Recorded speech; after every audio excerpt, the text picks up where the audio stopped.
Hey, Reddy, thank you for coming in and sharing your remarkable experiences with my audience. You're very, very accomplished. You continue to make significant contributions to the world. All of it has just outsized impact. So again, thank you for sharing your insights. It's my pleasure, Stephen, to be with you and uh, looking forward to having a great conversation.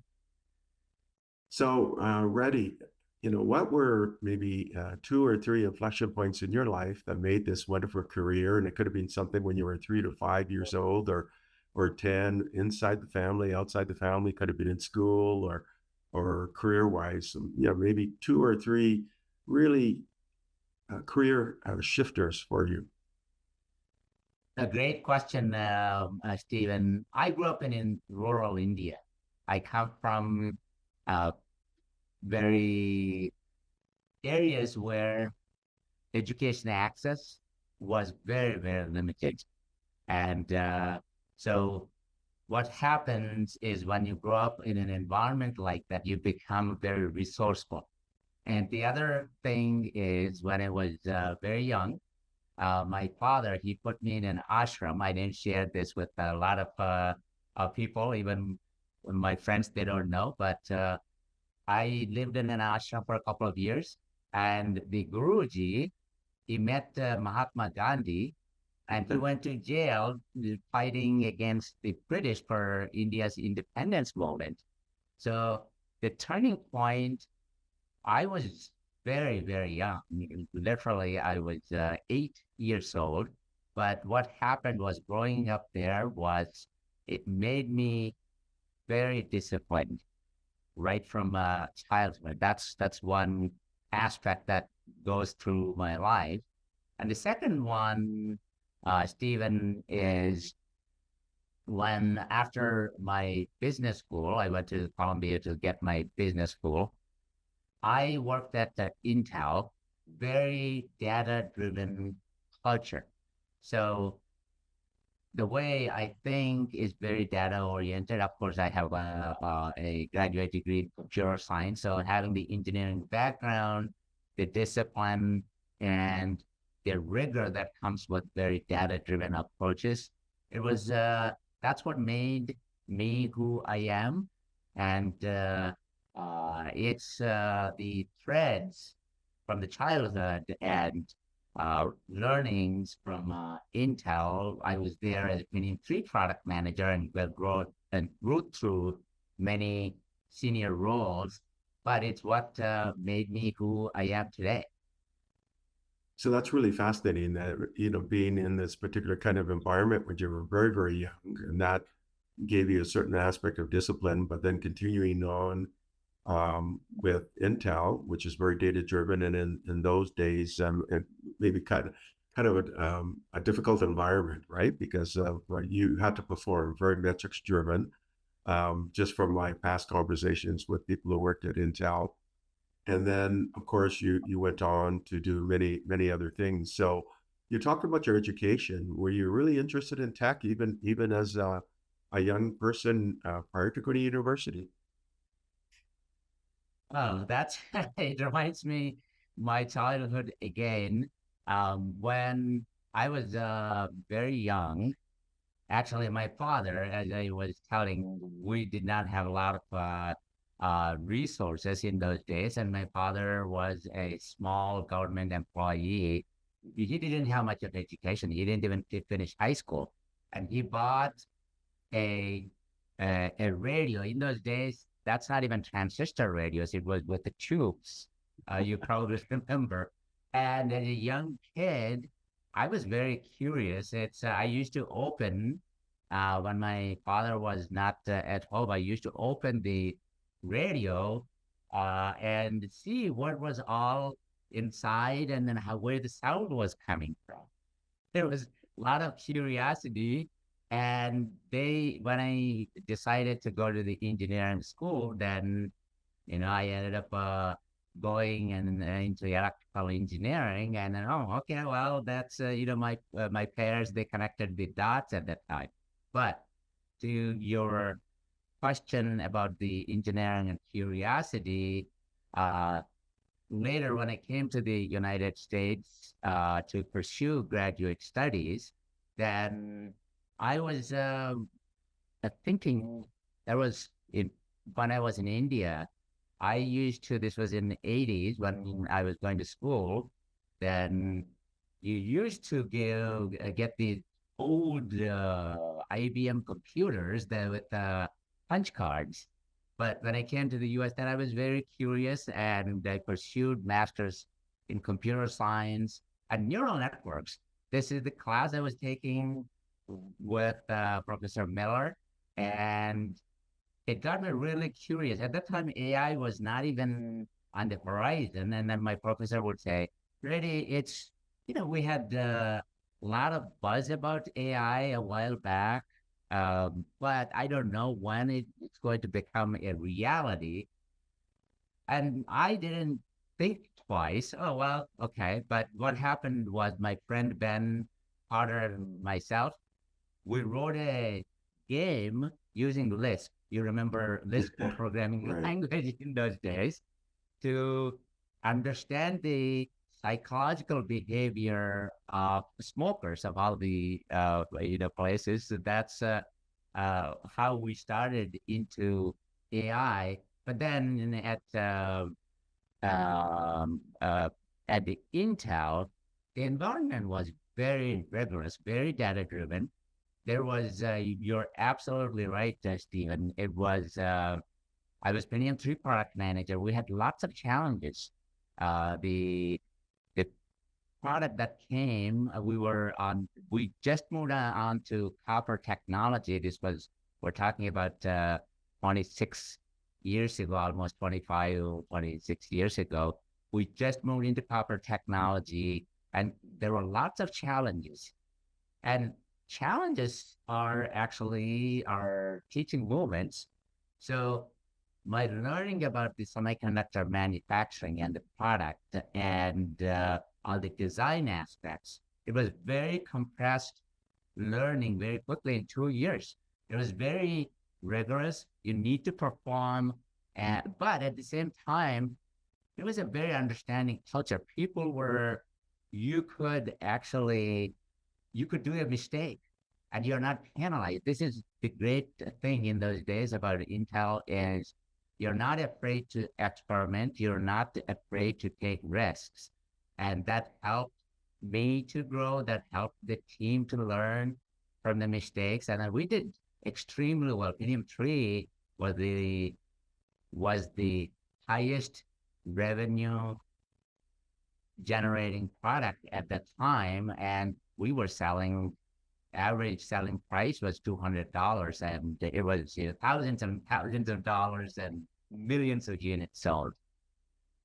So that's kind of fascinating. You had this curiosity about a tube, a radio, which you would sort of peek your head into and say, see how this thing would work. And that inspired your curiosity about technical areas and engineering. You then Yep. studied engineering at the Indian Institute of Technology. And from there, you went and did graduate work at Oklahoma State University in computing science, right? You ended up also with an MBA from Columbia Business School. But even in those early days, you were playing with Lisp, as you indicated, right? Which was the kind of the language in terms of things that are AI related. I mean, it was well known at that time. And then you Yep. get this job at Intel, and you indicated you worked on the Pentium chip line, right? So, and that's a very famous chip line. So you saw Intel grow from this, kind of tiny company to becoming this huge conglomerate, sort of big, huge, dominant player. Though in the last few years, they haven't done as well against AMD and Nvidia in terms of Right. market cap. So that's an interesting story, but we won't get into that. But I just think that's really, really fascinating. So you finish your job at Intel, then where did you go from there? So my opportunity, Stephen, tend to be this is like the and Andy Grove used to call it. This is like random walk. All these dots leading, or Steve Jobs said you can only look backwards and then connect the dots. So what happened was 2017 or late 2016, I get a call from a friend who was working at ADP. Reddy, you need to come and fix. We have some very operational challenges with these two business units. So I left Intel and went to ADP, and this is a very different environment. I went from a very data-driven culture to very sales-oriented. I couldn't see much of data at this background screening business, and then the second one was recruitment outsourcing business. Very different from semiconductors that you can understand. It's got all HCM. This is the human HR related businesses. And so when I went there, the first thing I did was I started a data science team. There's a still very nascent function when we were talking about 2017. And because I wanted to see all the data, where the pipeline was for the background screening or where the pipeline was for the recruitment outsourcing. I wanted to see the data. I wanted to see the workflows. So I started the data science team and I brought the operational excellence mindset, how we were solving the problems. And what I was able to do, as nascent as it might sound, was the initial dip things into AI data science and leveraged it to bring the operating margins. The operating margins for those two businesses was around 25%, and bringing the operational excellence, discipline, customer orientation, and leveraging the data science, we were able to get the margins up by 11%. We went from 25% to 36% using that operational excellence mindset, having the very data-driven mindset and changing the culture around those aspects. And in a year, we were very profitable. So that's what I did, and very proud. And the team came along really, really well. I couldn't have accomplished without the team's support. And it was a culture where it's, again, I see the connections, Stephen, where I grew up in rural India. Everyone knows everyone. And when I went to these business units, that connecting with the employees, knowing them personally, it really helped with the culture, of course, bringing operational excellence and data science into the mix. So that's, again, it's an interesting story arc from your curiosity when you were young and the rigor in the different environments, including Intel. And then you get this call to join ADP and you apply data science and operational excellence, and you actually pioneered automated export compliance using AI at Autodesk. And that's where Yep. you're able to do this tremendous savings and even the creation of a $700 million Shanghai based business within that ecosystem. So what prompted you to then move on from ADP? So once I was able to get the margins up, then the president of the company said, "Oh, we can sell these businesses now. They're very profitable." And so we were going through the deal with some other companies, PE companies, and other acquisitions. Then I get a call from the CFO of Autodesk. He was looking to hire someone to run the operations for the company. This is 2019, 2019 timeframe. And I came to Autodesk to run operations, the global operations. But then what happened was when Scott Heron, my boss at the time, he said, "Oh, Reddy, you did so much, you have experience in the technology, product management, and so why don't you also take the digital transformation?" So it became like two jobs in one, and I'm always for challenges. And So I was running the operations, day-to-day operations for the company. And then we embarked on this digital transformation. But even before I get into the digital transformation, Stephen, what happened the first week? This I vividly remember. The first week, I get into a meeting, a consulting company that did an assessment, how Autodesk's export compliance was or lack thereof, because there were some challenges the prior year. So they hired a consulting company. They delivered a very scathing assessment. I wouldn't get into all those details. So I got this responsibility to start this function. And one of the big things, Stephen, we needed to do was we had 50 million so our accounts.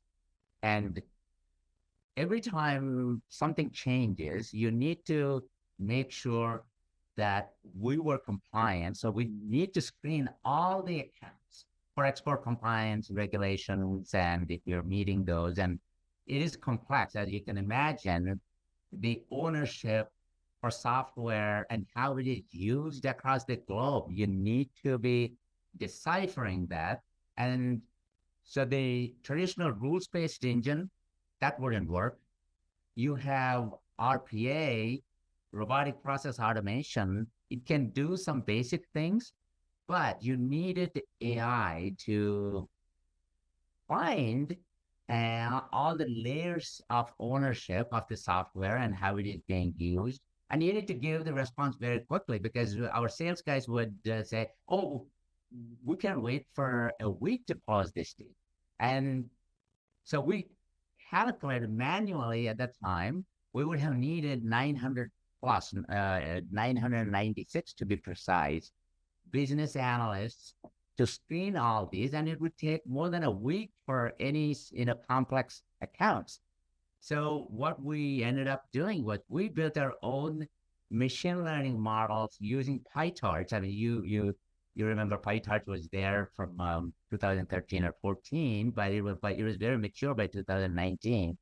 We built our own machine learning models and automated the screening process 99.7%. So 50 million records became 280 is what we needed to do manually. And we hired 10 people, and CFO Scott was very happy because it was saving $35 million. But it's more than saving. This is where people get confused. Oh, it is always like efficiency and replacing. No, it is not, because we were getting the job done 70% faster. And our sales guys were very happy because we would give them a response within a day instead of waiting for a week. So that's the remarkable how AI can help in a very, very positive way, both businesses and us as human beings. Okay, so you go from Intel to ADP, you achieve 11% weight profit margin increase through data science and operational excellence. You then go on to this other company, Autodesk, and you pioneered this fully automated export compliance, as you mentioned, in the 90 plus 90 something, 90 X percentile efficiency improvement. And then you're consistently delivering these top results and top 1% in customer experience, operational excellence, and digital transformation. And this is where you did a 1 billion cost saving achievement, and then the creation of can you talk about the creation of a $700 million Shanghai-based business? That was actually, I did that during Intel, Stephen. That Oh, was I prior see. to coming to Autodesk. But here's what happened. Yeah, in a way, Stephen, I'm a risk taker and very curious by nature. So what happened was China was becoming important for Intel. And what happened was the CEO and head of sales, they thought, oh, we need to invest in China. And so what they suggested is my boss, who was managing the desktop business. At the time, desktop business was close to $30 billion business. And by then, Intel was already big company. And so we went there and started a channel business. And at that time, it was very different than what it is today. Very few people about the age of 30 spoke English. And my boss, Bill Sue, he said, "Really, it's going to be very different. We could fail or we could succeed, but we need to be innovative. The systems we had in place for Intel in the US, they may not work at all. We need to invent ourselves." So that was the case. It's from hiring. I went there to find the market opportunity, to run the operation, strategic planning. But I ended up doing hiring, training people. You became jack of all trades, Stephen. And uh, through the market analysis and research, we were able to find three great opportunities. And we came up with customized products for all the emerging markets. We were based out of Shanghai, but we had teams in India, Egypt, Mexico, Brazil. This was for all emerging markets. And these products, two of those products became very successful. In those days, example was IKPS were very popular in China. And we sold one of our products very well there and into the education market. And this became a $700 million business in 3 years. And of course, in Intel's scale, it may not be as significant, but $700 million is not a small change. Okay, so the Shanghai business was through Intel, and you launching this program for emerging markets through Intel, and then from Intel you went to ADP with 11% point margin increase, and then Autodesk delivering the top 1%, and then the 1 billion in cost savings. Was that through Autodesk or was that? That was at Intel. That was at Intel. I say both were at Intel. So the 1 billion cost savings and the creation of the $700 million business was Intel. Okay, I'm just trying to get the sequence. So, okay, so you're sort of the miracle person at Intel. You work on transformative chip lines. You create this emerging market business. You do this big cost savings. You then do this transformative stuff at ADP, and then also at Autodesk. And then what happens next? So at Autodesk, thank you for bringing that point about the 1% result. When I came, Stephen, our revenues were 2.6 billion. And my budget, let's say, X number of dollars, when I combine the operations and digital transformation, it's 150 million annual budget. I'm combining both the operations and digital transformation side.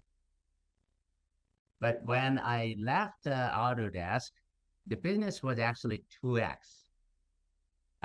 meaning it was a $5+ billion of revenue. During that time, the reason I say 1% results was, during that time, my budget pretty much stayed the same, but I got the efficiencies through automation, operational excellence, as I was saying, AI, RPA, and revamping the processes.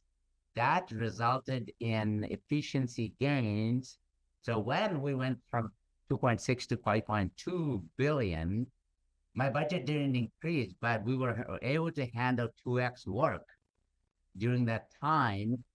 And simultaneously, when I joined Autodesk, Stephen, our customer experience, and that we measure by CSAT scores, customer satisfaction scores, were in low 80s, which is considered good.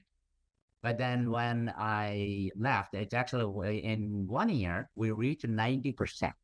And when I left in 2022, April timeframe, we were at 95%. That was the top 1%, and then 2x gains in supporting the business. That's again top 1%. And then the digital transformation, we invested hundreds of millions of dollars. We had systems that were out of support by the vendors, and they were built for perpetual licensing model. And we went to SaaS, software as a subscription, in 2016, but the systems have not evolved. But we finished. I was leading the digital transformation and it delivered it. I used to go to the board every quarter because everyone was concerned how we were executing, especially COVID happened.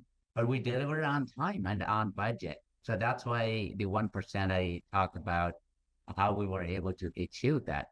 And then to your question, what happened next is that I took a little bit break. It's my mom had a stroke and she was not doing great. Then she was in India. We couldn't travel because it was COVID.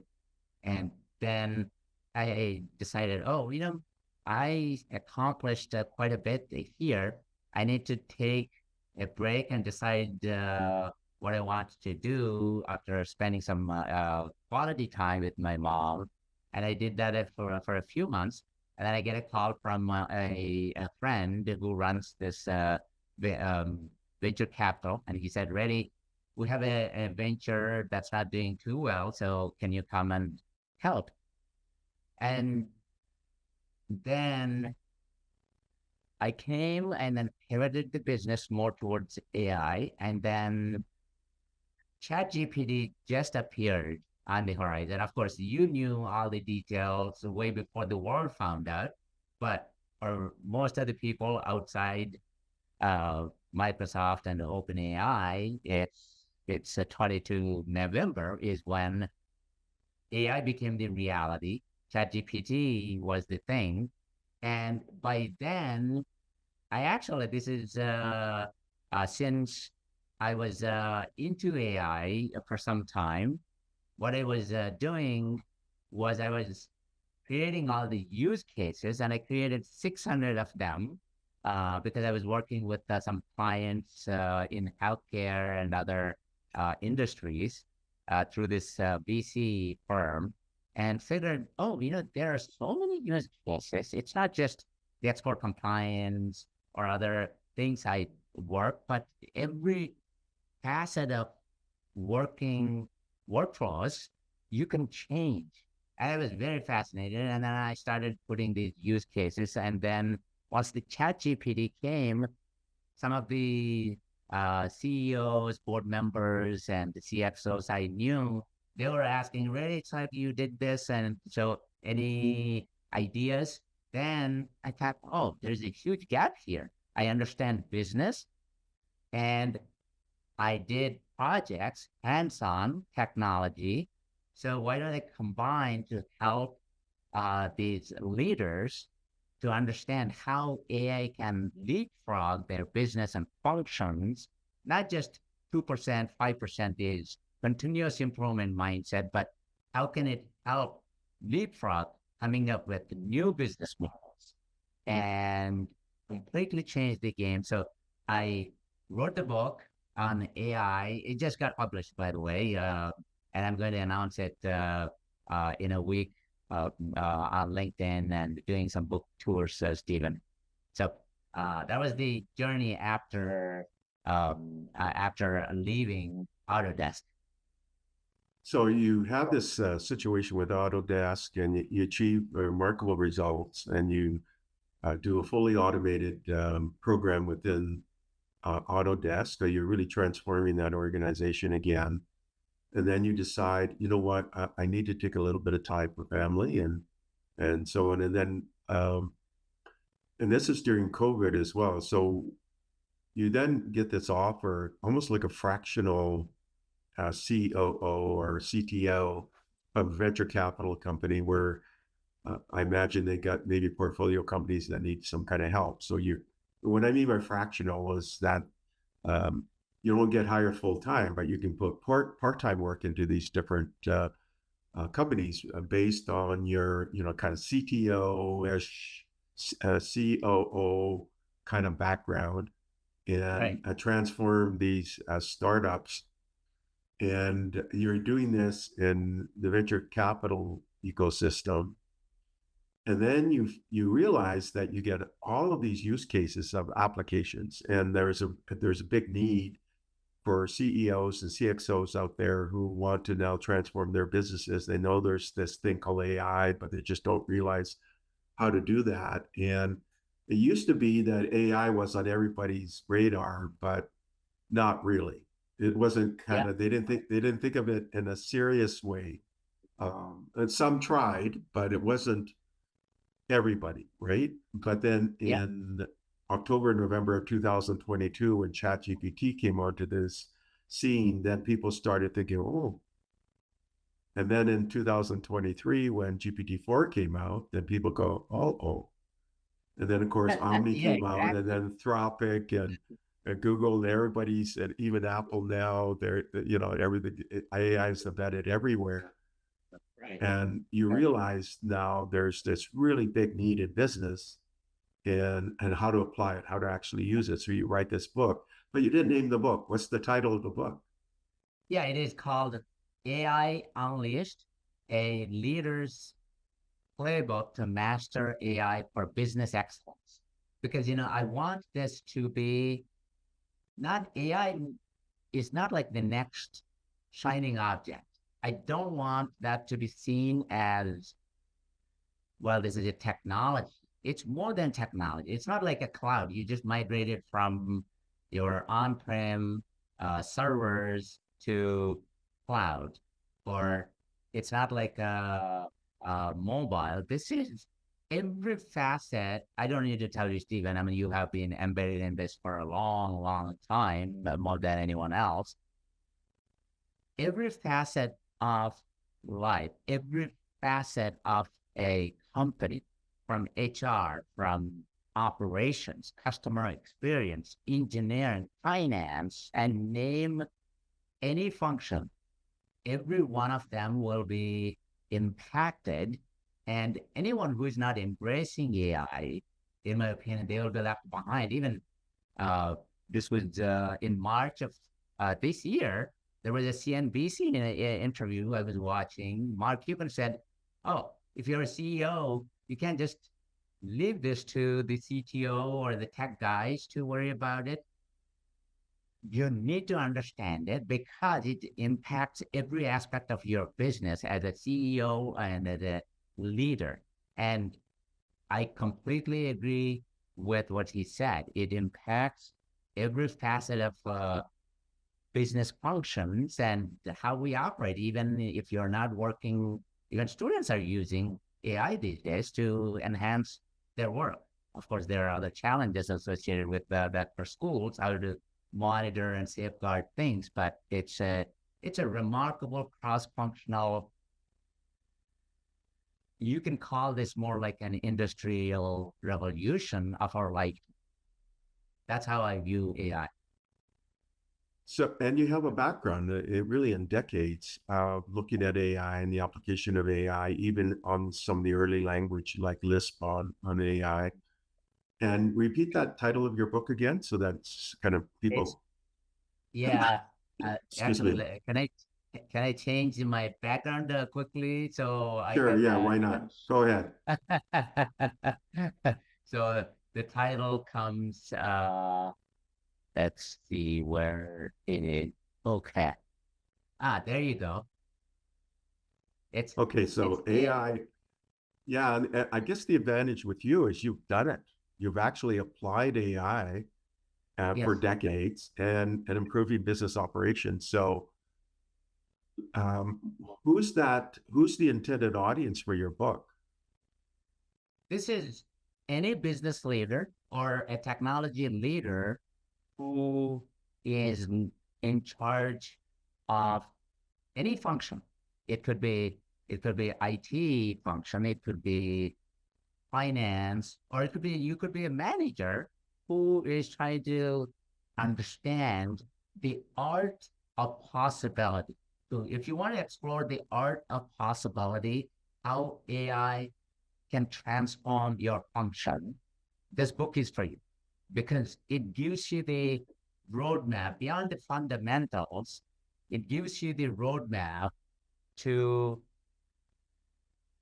transform your function and to future proof, because it's, as I was saying, every function, every facet of our working life is going to be impacted by AI. So it is important that you understand how it is going to impact. And by reading this book, you would be able to ask the right questions. You can think of, oh, okay, these are all the ways I can, if you're an HR manager, oh, these are all the ways I can leverage AI. She or he may not care or need to understand what PyTorch does, or what time series um, they can do with that. But as a user, oh, it AI can help me get that job description done way faster, so I can spend the time with the hiring managers, and I can spend the time with the candidates, or I can spend the time with the employees, so their engagement is higher. How can AI help like that?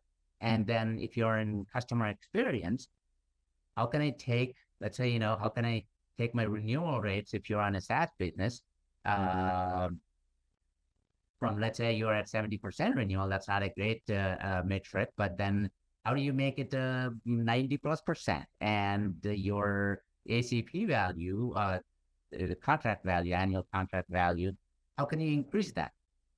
AI can help in every facet like that. So it is the intended audience is any business leader or a technology leader who wants to explore the art of possibility with the AI, and anyone who wants to future-proof their function, then this book is for you. So are you going to disclose some of the chapters then, or all of the chapter headings anyway? So, you know, I mean, is the book like a tech talk and you walk away and you feel good and you think, oh yeah, that's really interesting? Or does it give me prescriptive, detailed frameworks, roadmap that I can use to guide not only strategizing, but actually implementing AI in a meaningful way? So maybe you can walk us through the chapter just as as an idea of what this book says, right? Yeah, absolutely. I can even share that, Stephen, if you like. I can show you the table of contents. Do you want me to do that? Yeah, it'll be useful. Otherwise, Yeah, let how me do do we that. know? It's got to be practical, right? Yeah. Yeah, absolutely. Yeah, okay. I can't share disabled participant screen sharing. Okay, can you let me share? Do you see it now? Yes, I can. Yeah. So this is uh this is the table of contents, Stephen. Basically, I'll give you an overview of how it is divided. It is divided into 4 sections, which you will see in the print book. This is a Word document I have.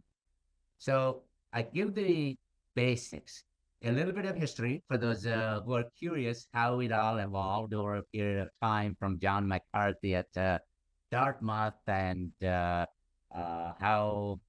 it went through different waves of types, and then getting to some reality, and then where we are today. And it also gives a little bit of technology. Again, if you're not into technology, you can ignore it. The way I wrote this book is any of the chapters can be independently read. So the first section, the first 4 chapters give you the basics for anyone. And then the next few chapters basically gives you the framework and the things to do in order to integrate AI successfully.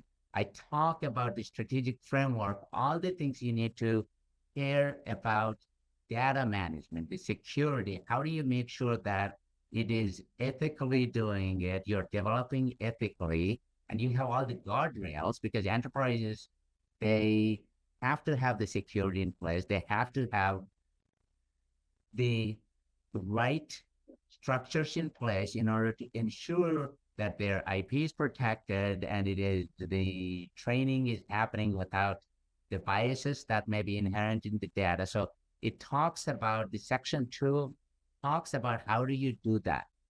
And then section 3, which is from chapter 10 to chapter 17, it talks about how AI can revolutionize from finance to customer experience, sales and marketing, HR, operations, even industries like wine of all the places. The reason I included that was the art of possibility, as they call it, the section 3, Stephen. It shows all the different functions and industries, how they can be positively transformed and impacted by AI. And then the last section talks about the maturity model for AI, the future of work, where humans and AI will coexist. So the bookends are the basics of the AI and the history, and then the maturity model and how the future of work will look, with the key sections on integration, the second section, and the art of possibility of all the functions you can imagine, how they can be transformed. So that's the outline of the book. Okay, so you can stop sharing, and then it gives us a good overview. So what you're doing then is you're giving somebody a little bit of a tutorial in the history of AI, right? So they understand the journey of where AI has been and where it's going, and then you lay out some of the principles of how it could be applied, like a framework, a roadmap, and then you give specific industries of how it could be used. And then you have a maturity model of AI. In other words, some kind of a ranking system of the maturity of the AI adoption, I guess, right? And where it's thoroughly integrated to where you're in the early stages, and then finally you give some closing areas like where it's going to go and so on, right? So so it's giving a practical guide for somebody who doesn't have a background where they can then implement it in some way. Yeah, exactly. Exactly. It is a practical guide. You said it very appropriately, Stephen, because it's the knowledge gap I see today is where to start is a big question when I talk to the board members and a lot of the CEOs. There's all this buzz, but it's how do you quickly get involved, get AI integrated, and you start to see the results, because every CEO and the CFO, CEO, all of those, everyone knows they can't just wait. They have to get started. But most of them are not ready. And how do you make that happen? So this is your roadmap. By the way, Stephen, when I was talking to some board members, they were also asking about how do you choose the use cases, because it's a lot of discussion around use cases, getting the ROI. So I wrote a companion workbook. It's a small workbook that goes with it. It's called How to Choose the Right AI Use Cases. It's a very small companion book. It's basically, it has all the exercises you can do just for choosing the use cases. It is this book. I don't know if you can see it. It's a workbook. Yeah. Yeah. So the workbook is then you can have a company, an enterprise, and it's not like I'm just going to apply it everywhere. You've got to look at the enterprise where it makes sense. And so you've got a structured approach of the kinds of questions to ask, the kinds of areas they need to investigate, where you can do the first pilots to see if it, to implement it. And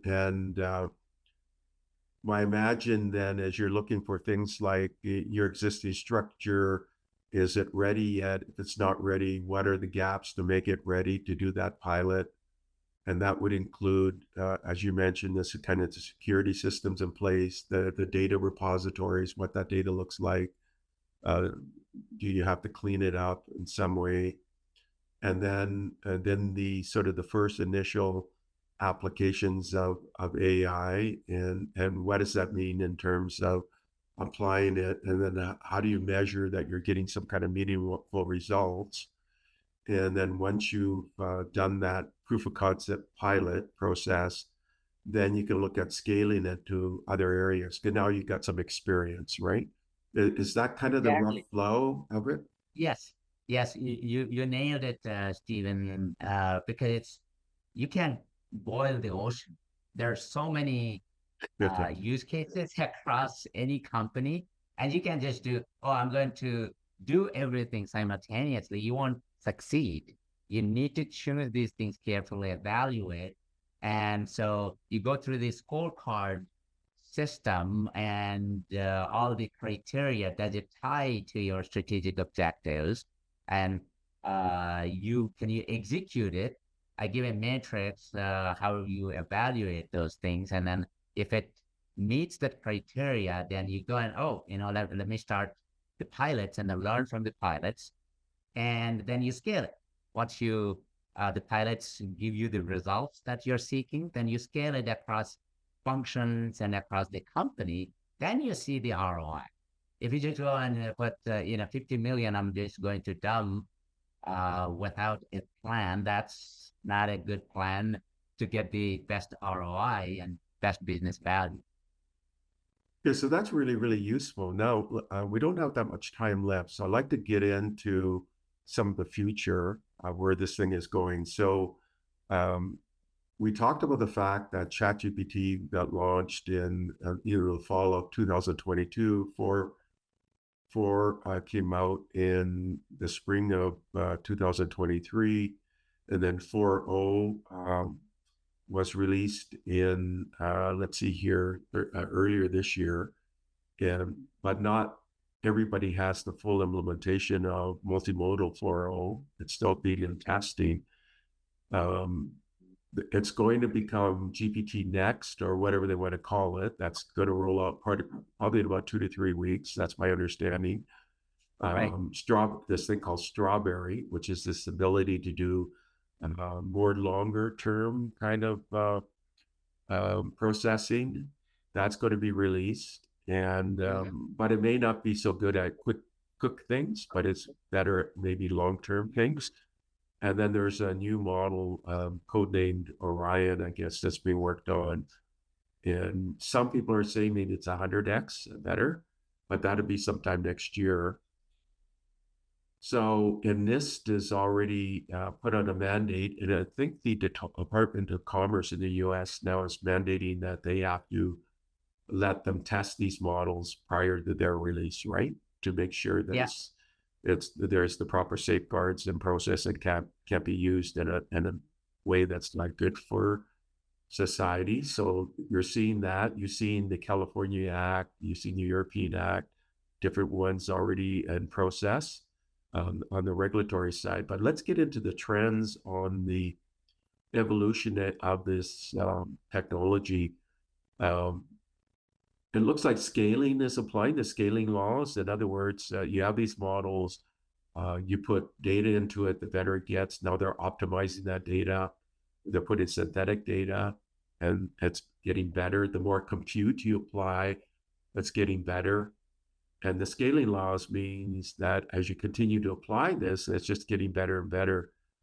So then you have somebody like Kurzweil, where he's upgraded his singularity ideas to singularity is nearer and predicting to 2029. So I'm just going from memory. So I encourage the audience to do your own research, but where Yeah. he believes that it's going to really be able to match anything that a human can do, then the sky's the limit after that, right? So do you feel that we're on this point where there's all these benchmarks and at least match or exceed humans on any one of these benchmarks by 2029, or maybe even earlier? And then after that, we'll have AGI, where it's just going to go through the roof. Do you believe that, or do you think it won't achieve You that? know, I'm I'm um I'm a bit skeptical from that perspective, Stephen. And here is why. How humans learn. It's do we have a complete understanding? It's not clear to me. For example, I'll give you an example.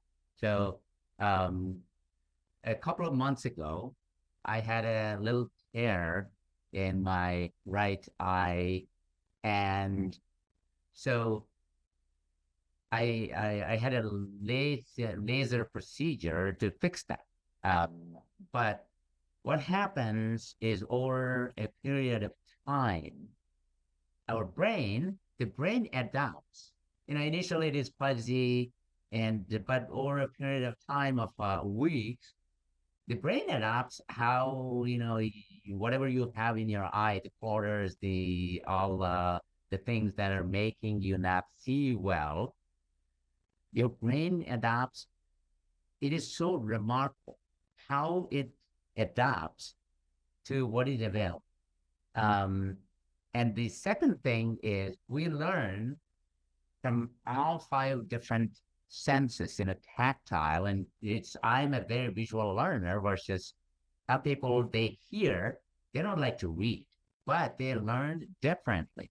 And of course, the LLMs and the different versions of AI, they're becoming multimodal, as you just said, but still how we learn, it's we don't have a clear understanding. That's why I'm skeptical. It is almost like the calculus, Stephen. It's there's this limit as y or x tends to 0 or infinity. There is that path to getting to that infinity or path to getting to that. So 1/0, we say infinity, but it's means it's basically it is so small when you have 1/, such a small number, it is tending to be infinity. Just like that, we get closer and closer. Is that point in 2029? I don't know if it is 2029 or 2050 or in our lifetimes. But what is remarkable from this capability is whatever we were taking long time, we would be able to do that in a fraction of time. That is completely achievable. I'll tell you. I'll give you an example from my olden days when I was at the Intel.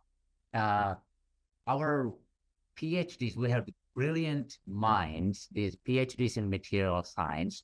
They spent a decade to come up with these materials to go from a two-dimensional transistors to three-dimensional. That actually helped Intel keep a three-generational gap against any of the competitors. This is old story. But then DeepMind, with some collaboration with UC Berkeley, they came up with synthesized materials, hundreds and hundreds of them. It happened in less than a couple of years.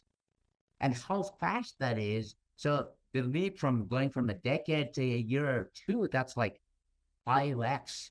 Even the human capability is remarkably enhanced. So I believe that AI will help us as human beings to achieve those remarkable leaps in anything we do. That's what I believe in. Whether it will be a human replacement, I don't know.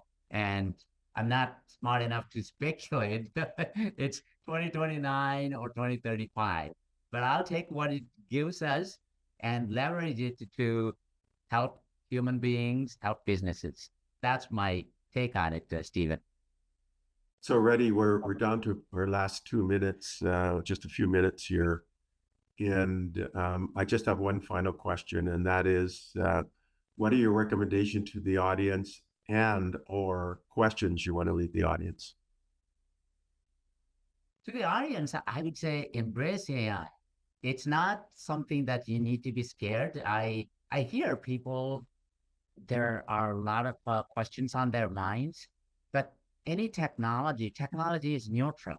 How you use it is in your hands, and it's going to help you become, if you're an average designer or an average marketing person, it's going to make you a good one. If you're a good marketing person or an HR person, it's going to make you a great one. So AI, embrace it, start experimenting today. That's what I would call your audience. Get on the train now.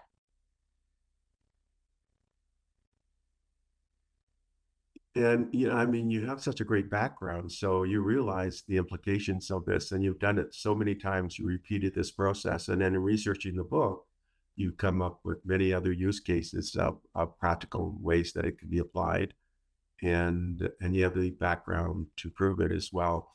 I mean, Reddy, you took us on an amazing journey. I realize now we could have done this for like half a day. uh, we just kind of touched the surface of exploring. So thank you for coming in and sharing so much of your history and of your AI Unleashed book with its workbook, which is really a practical guide for business leaders to implement AI. And then, wishing you continuing just remarkable success and all the work that you do. So thank you for coming in. Oh, thank you, Stephen. It was my pleasure. It's a great conversation. Thank you. Thank you for listening to the Brand Called You videocast and podcast, a platform that brings you knowledge, experience, and wisdom of hundreds of successful individuals from around the world. Do visit our website www.tbcy.in to watch and listen to the stories of many more individuals. You can also follow us on YouTube, Facebook, Instagram, and Twitter. Just search for the Brand Called You.